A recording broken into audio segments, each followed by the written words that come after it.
Андрей Аршавинді қазір көрудесіздер, 35 жасқа толуда.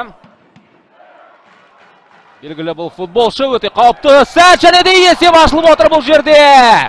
Сидельников өз командасын құтқара алған жоқ. Міне осылайша есеп ашылды бүгінгі матчта. Руслан Валиуллин қарсыластың қорғанысындағы қателігін өте ұтымды пайдаланды. Міне оралдық жанкүйерлердің қуанышында шек жоқ. Бейне қайталаудан көрудеміз. Айып алаңына асырылған пас. Және де ешкім Ақжайықтың футболшысына кедергі жасай алмады. Тағы да бейне қайталау, бұл Ортиздің шығарып берген пасы. Және де голдың авторы Руслан Валиуллин.